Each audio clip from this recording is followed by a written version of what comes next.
PFC spiritual ప్రేక్షకులకు స్వాగతం. ఈ వారం రాశిఫలాలు పరిశీలిద్దాం. ఓం వసుదేవసుతం దేవం కంసచాణూరమర్దనం దేవకీ పరమానందం కృష్ణం వందే జగద్గురుం.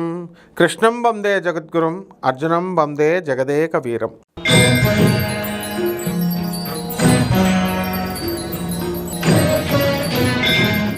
మిథున రాశి.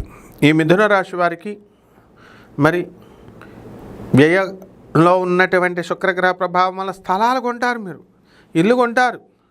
మీ భర్తల దగ్గర ఉన్నటువంటి డబ్బు మీ అత్తగారులకి ఆడపడుచులకి ఎక్కడిచ్చేస్తారో అని మీ భర్తల్ని కొత్తగా ఇల్లు కొనమని ఇరికిచ్చేశారు. మీరు ఆదాయాలు పెరిగిపోయినాయి, ఏం చేసుకోవాలో తెలియట్లేదు. మిథున రాశి వాళ్ళందరూ కూడా విదేశాలకు వెళ్ళిపోయారు.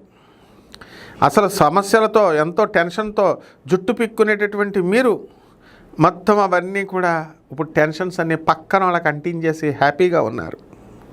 కాబట్టి ఈ యొక్క మిథున రాశి వారి అనేకమైనటువంటి ఆలోచనలతో ఈ వారమంతా కూడా సతమతమవుతూ ఉంటారు. And you will be called as butterflies. అందువల్ల స్థిరమైనటువంటి అభిప్రాయాలు అనేటటువంటివి ఈ వారంలో అసలు ఉండవు. దుష్టులందరూ కూడా మీకు స్నేహితులు అయిపోతారు. మీరు కోరి ఏరి తెచ్చుకుంటారు వాళ్ళని. ఈ విధంగా ఆత్మీయులు మీకు దూరం అయిపోతారు. మీ అన్నదమ్ములు మీకు దూరం అయిపోతారు. ఆస్తుల వ్యవహారాల్లో దూర ప్రయాణాలు చేయడము, ఈ విధంగా మీకు అనేకమైనటువంటి సమస్యల్లోకి మీకు మీరే నెట్టుకునేటటువంటి విధంగా వెళ్తారు.